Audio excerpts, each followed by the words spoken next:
What's up, ladies and gents, and welcome to Potato Monster's League of Legends Top 5 Play segment here on YouTube. This week is packed full of incredible plays ranging from the bold and daring to the perfection of a master champion.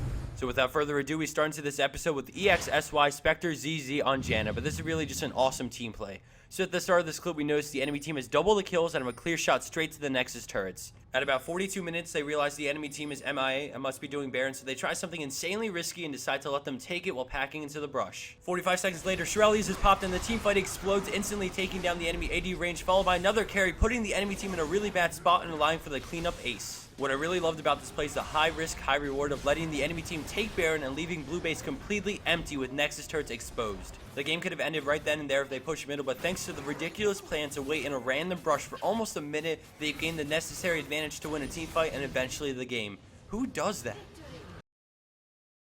Coming in at our number 4 spot is Mercer Frey on Malphite, and right off the bat he sees the entire enemy team doing Dragon, and with a swift decision he ults in, knocking up all 5 enemy players as his team pours in, and then he smites Dragon, stealing it as he switches to the Fed. Enemy Gragas shutting him down and then backing out of the fight, letting his team clean them up. His team goes from 4 to 7 to being up by 1 kill and having a Dragon advantage thanks to the quick reaction and the bold balls to the wall dive in. Scoring in at third place is Acteron on Pantheon. He's got sight on Baron from CV, and as Baron's health dwindles down, he decides to risk it by placing Grand Skyfall right on Baron's pit as Shen sees this and decides to go in for it too. Ulting Pantheon as he comes down, tossing out Spear Shot to steal Baron as Shen kills Ashe, and then they both focus down Sona for a second kill, then turning to Riven as they battle it out 3v2, but then they melt her health out for the Pantheon's double, Lee Sin for the triple, and Malzahar for the quad. 2v5 double global ults to get in and leaving with Baron buff and an ace. Wow. Coming in at second place is Cedar Mentor on Teemo, and at the start we see that things aren't looking too great for little buddy Teemo. He's being ganked by Warwick with red and manages to gain some distance with the flash aided by the mushroom slowdown. Although it looks like he's in the clear as he approaches the tower, TF has other plans. The teleport starts up as the tower dive begins, with the gold card being thrown out as TF gets exhausted right away to suppress his burst damage, and then Teemo runs to the back of the tower, completely surrounded, and sets up shop there with the mushroom on one side, and his W pops to kite them, killing Warwick, running away from Singed, and then turning back around to barely dodge TF's Q as he rounds the corner, and finally he is safe. Twisted Fate ends up running straight into the mushroom for the double, and after some time, Teemo picks up a third kill thanks to the insane dot damage from his E and red buff combined. Killing spree.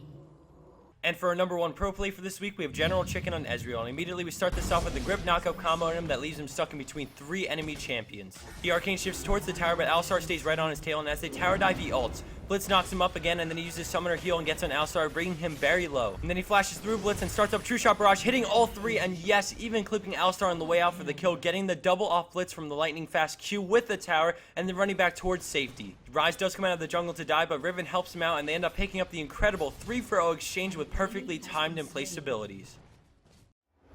And for the bonus clip of the week, we have Hoptown on Teemo, who gets ganked by a few summoners, and all I can say is pay attention to the mushroom that they step over. As the clip plays, I just want to announce a few things. First off, all prizes have been shipped for everyone who has responded to their email, so congrats to you guys again, and I look forward to hearing from you when you receive them. Secondly, we finally got to Ebo Eberling's busy schedule, and we have a video out now showing parts of the hangout with him. Lastly, if you couldn't tell already, I have a cold right now, and I apologize if it isn't up to par with my other commentaries. I just didn't want to skip an episode because of it. Regardless, I hope everyone enjoyed the clips submitted by the League community. It's always a pleasure to compile them for you guys, and I hope everyone has a wonderful weekend.